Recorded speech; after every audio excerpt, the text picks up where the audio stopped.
पप्पू यादव जिंदाबाद जिंदाबाद जिंदाबाद सरिता देवी जिंदाबाद जिंदाबाद जिंदाबाद पप्पू यादव जिंदाबाद जिंदाबाद जिंदाबाद।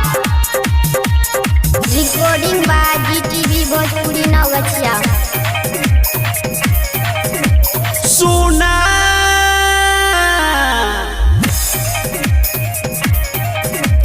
सुना सुना भैया सुना सुना बहनी हाथ जोड़ के कहे छे भैया हाथ जोड़ के कहे छे भैया सुनीला पुकार। मामा मामी नाना नानी काका काकी सबसे अनुरोध है कि अब की पप्पू भैया के विजय बनाना है। साथ दी हो अब की बार साथ दी हो अब की बार भैया विकास होते। साथ दी हो अब की बार साथ दी हो अब की बार भैया विकास होते।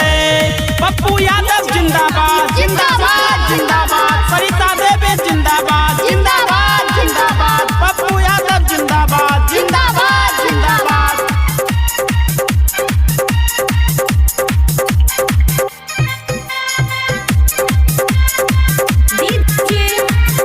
पप्पू यादव जिंदाबाद जिंदाबाद जिंदाबाद सरिता देवी जिंदाबाद जिंदाबाद जिंदाबाद।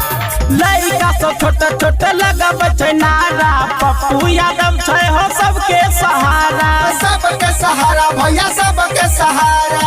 भैया सब छोटे छोटे लगब छै नारा पप्पू यादव छै हो सबके सहारा। सबके सहारा भैया सबके सहारा। सुना सुना भैया सुना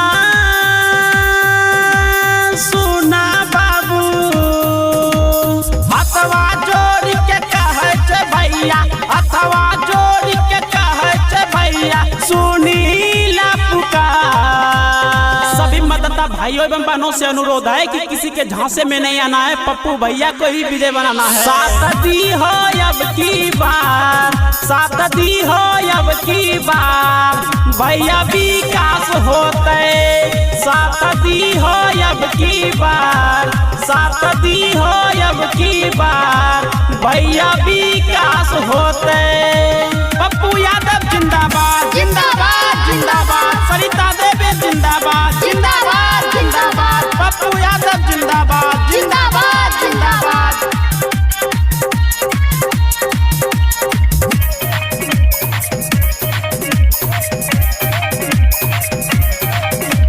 हर गांव में भैया हो बनते कमेटी विकास के अब की होते हो खेती। होते हो खेती भैया होते हो खेती। हर गांव में भैया हो बनते कमेटी विकास के अब की होते हो खेती। होते हो खेती भैया होते हो खेती। सुना सुना भैया सुना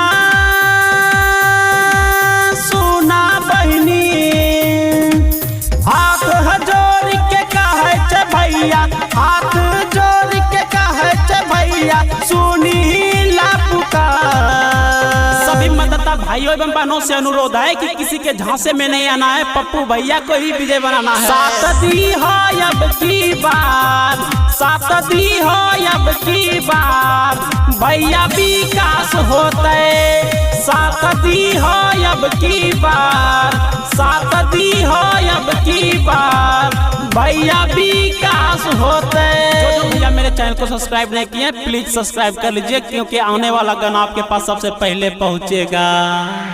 जीटीवी भोजपुरी रिकॉर्डिंग स्टूडियो नवगछिया।